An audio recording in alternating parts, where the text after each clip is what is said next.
যাই বলিস রে, নতুন ম্যাডামকে সেই দেখতে।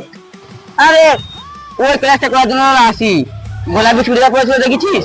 আরে তো ওকে সেই লাগছে, পুরো আগুন। ওই আগুনে হাত দিতে চাইনি, পুরো ছাই হয়ে যাবে।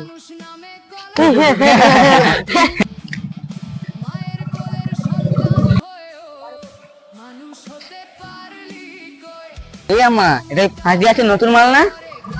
হ্যাঁ রে, মালটা চেয়ারা দেখছি, দক্ষিণ ভারতের নায়িকা, পুরো কলেজের মাথায় রেখেছি। হ্যাঁ রে, একমাত্র তুই পারবি পটাতে। ম্যাডামের বাড়ি কোথায়? কি ব্যাপার, ম্যাডাম কোথায় বলছে না? ম্যাডাম কি আমাকে পছন্দ হচ্ছে না নাকি?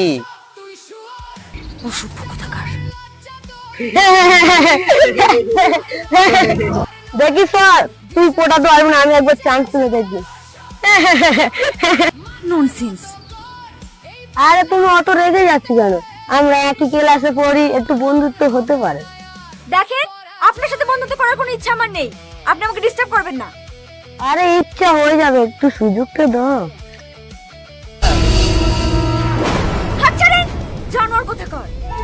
এরপর যদি আমার গায়ে হাত দেন না, এর পরিণাম কিন্তু খুব খারাপ হবে। আমি কিন্তু পুলিশকে ফোন করতে বাধ্য হব।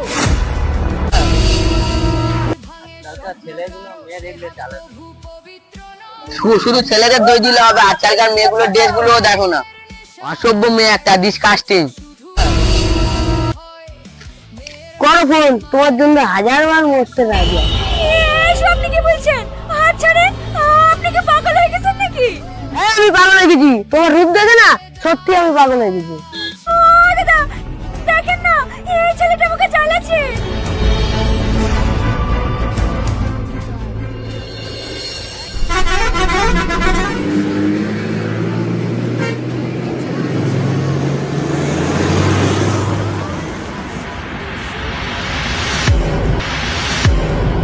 ছাড়েন আমাকে, আমার বাস চলে যাবে। আরে বাস চলে গেছে, তুই কি হয়েছে? আপনাকে পার্সোনাল গাড়ি করে পৌঁছে দেবো। আমার বাস চলে গেল। দাঁড়ান দাদা, দাঁড়ান, আমি চলে যাবো। এই ছাড়, ছাড় আমাকে, ছাড়। এই শাহিন, এটা নিয়ে এসে জঙ্গলে।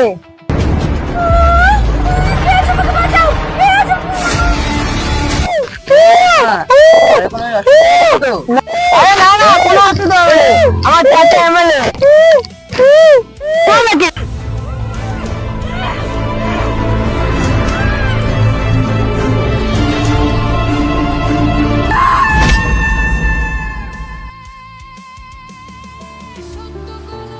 আবারও ধর্ষণের শিকার পিকে কলেজের ফার্স্ট ইয়ারের ছাত্রী রীতি খাতুন।